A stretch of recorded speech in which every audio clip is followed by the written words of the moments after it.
Hello friends, कैसे हैं आप सभी। मैं आशा करता हूँ आप सभी खुश होंगे एवं स्वस्थ होंगे। आपका स्वागत है हमारे यूट्यूब चैनल द नॉलेज पर।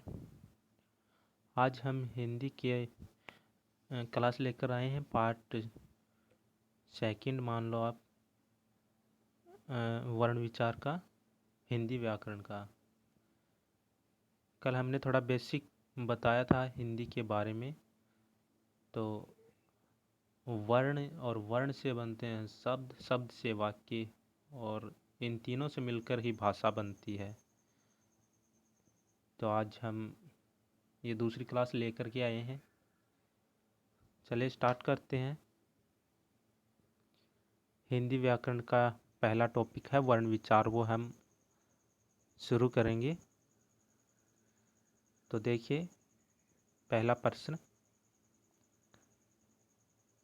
भाषा की सबसे छोटी इकाई क्या है। ऑप्शन ए है शब्द, ऑप्शन ब है व्यंजन, ऑप्शन सी है स्वर, और ऑप्शन ड है वर्ण। तो इसका राइट आंसर होगा ऑप्शन ड, वर्ण। भाषा की सबसे छोटी इकाई जिसके और अधिक टुकड़े नहीं हो सकते, जिन्हें और अधिक तोड़ा नहीं जा सकता है। ठीक है, जिन्हें और अधिक तोड़ा नहीं जा सकता, वो वर्ण होते हैं। ठीक है, स्वर और व्यंजन वर्ण के दो प्रकार होते हैं। स्वरों की संख्या होती है 11 और व्यंजनों की संख्या होती है 33। चलिए चलते हैं अगले प्रश्न पर। आप हमें बताते रहिएगा कि आपको क्लास कैसी लगी कमेंट के द्वारा। और क्लास अगर अच्छी लगे तो चैनल को सब्सक्राइब कीजिए और हमारे वीडियो को लाइक कीजिए। अगर आपको और भी क्लासें लेनी हैं, जैसे जीके की, आर्ट एंड कल्चर की हो गई, तो हमारे चैनल के प्लेलिस्ट में जाइए और वहाँ पे आपको मैम की क्लासें मिल जाएंगी आर्ट एंड कल्चर की। ओके, चलिए चलते हैं अगले प्रश्न पे। प्रश्न संख्या 2 देखिए, वर्णमाला कहते हैं। ऑप्शन ए है शब्द के समूह को, ऑप्शन ब है वर्णों के संकलन को, ऑप्शन सी है शब्द गणना को, ऑप्शन ड है वर्णों के व्यवस्थित समूह को। तो इसका राइट आंसर होगा वर्णों के व्यवस्थित समूह को वर्णमाला कहते हैं। ठीक है, चलिए चलते हैं प्रश्न संख्या 3 पर।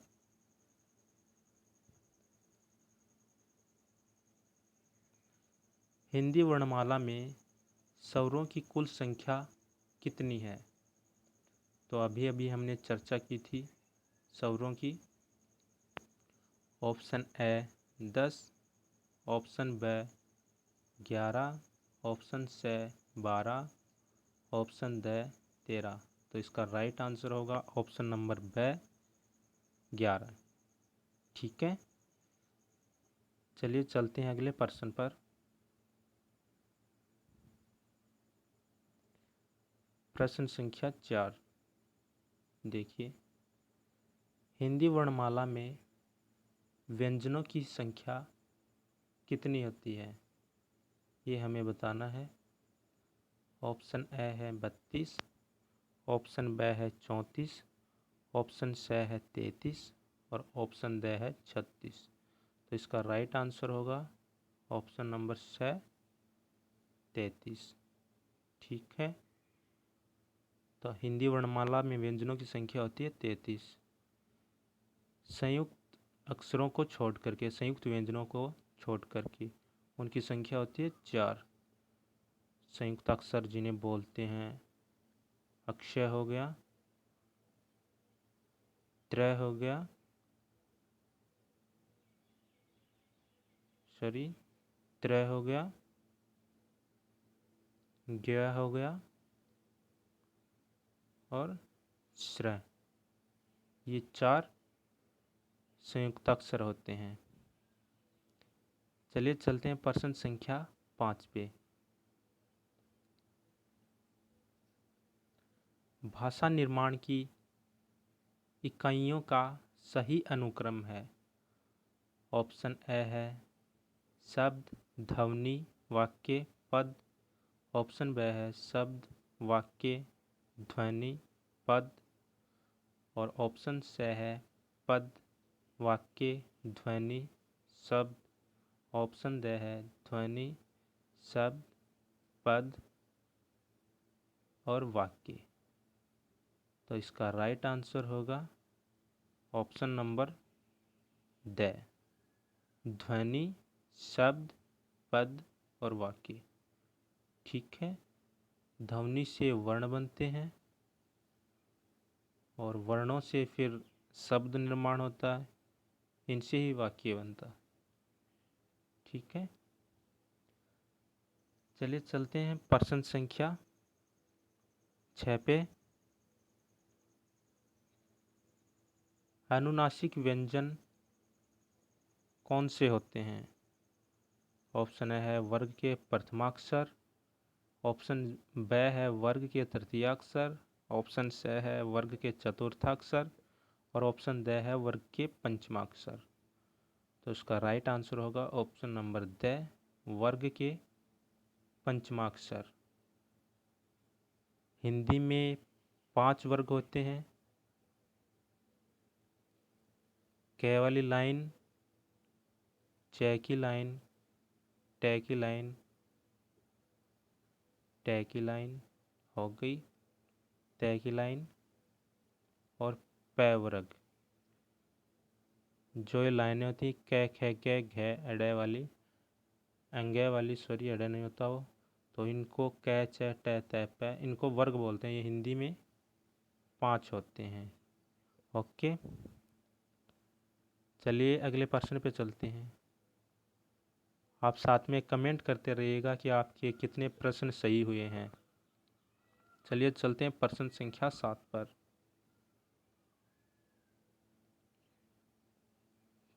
क, ग, ज और फ, ये जो ध्वनियाँ ये किस भाषा से ग्रहित की गई हैं? ऑप्शन ए है संस्कृत, ऑप्शन बी है अरबी फारसी, ऑप्शन सी है अंग्रेजी और ऑप्शन डी है दक्षिणी भाषाओं की। तो क, ग, ज और फ ध्वनियाँ किस भाषा की हैं? तो इसका राइट आंसर होगा ऑप्शन नंबर बी, अरबी फारसी की। और जो ओ है ये ग्रहित स्वर होता है, ये अंग्रेजी भाषा से लिया गया है। ओके, चलिए चलते हैं प्रश्न संख्या 8 पे। हिंदी शब्दकोश के क्ष का क्रम किस वर्ण के बाद आता है? हिंदी का जो शब्दकोश होता है उसमें पूछा गया कि क्ष किस वर्ण के बाद में आता है। तो क्ष को हम तोड़ेंगे तो ये होगा क और प्लस में स, षटकोण वाला स। ओके, ये यहाँ पे लिखा नहीं जा रहा है, यहाँ पे लिख रहे हैं क और स। ये इसमें हलंत लगा हुआ है, इसका मतलब है कि ये आधा है और इसमें ये स जुड़ा हुआ है। तो हिंदी शब्दकोश में किस वर्ण के बाद में आता है? ऑप्शन ए है क, ऑप्शन बी है छ, ऑप्शन सी है त्र और ऑप्शन द है ज्ञ। तो इसका राइट आंसर होगा ऑप्शन नंबर ए, क। अक्षय है वो क के बाद में आता है। चलिए चलते हैं प्रश्न संख्या 9 पे। ज्ञ वर्ण किस वर्णों के संयोग से बना है? ये हमें बताना है। ये संयुक्ताक्षर है, हमने अभी अभी चर्चा की थी कि क्ष, त्र, ज्ञ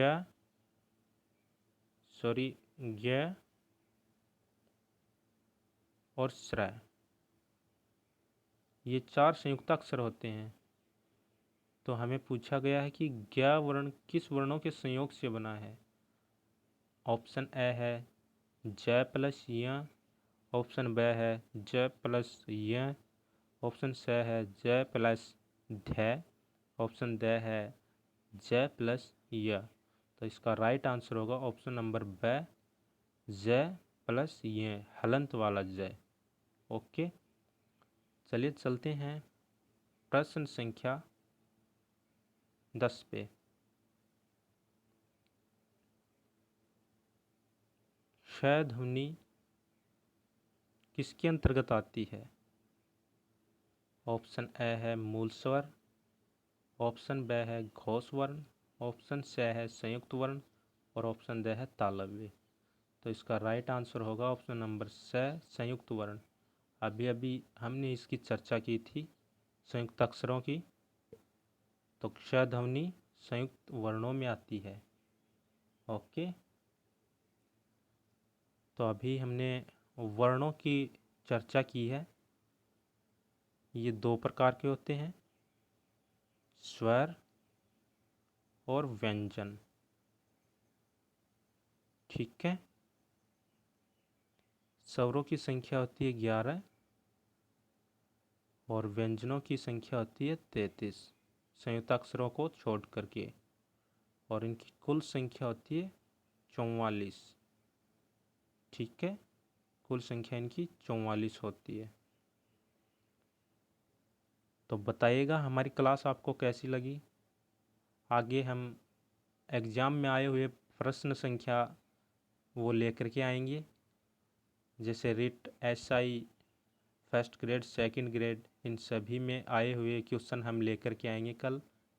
अगला पार्ट आएगा कल वर्ण विचार का ही, उसके साथ में हम अच्छे से एक्सप्लेन करेंगे। तो मैं आशा करता हूँ आपको हमारी क्लास अच्छी लगी होगी। हाँ, अगर आपको और भी क्लासें देखनी हैं, जैसे जीके से रिलेटेड हो गई, साइकोलॉजी जो कि टीचर एग्ज़ाम्स में आती हैं, तो उनकी हमारे यूट्यूब चैनल के प्लेलिस्ट में जाइएगा और वहाँ से आप उन्हें देख सकते हैं। मैम ने अभी आर्ट एंड कल्चर की क्लासेस स्टार्ट कर रखी हैं, तो बहुत ही अच्छा पढ़ाती है मैम, तो आप देखिएगा। तो चैनल को सब्सक्राइब कीजिए और हमारे वीडियो को लाइक कीजिए और अपने दोस्तों से ज़्यादा शेयर कीजिए, जिनसे वो भी इन क्लासेस का लाभ उठा सकें।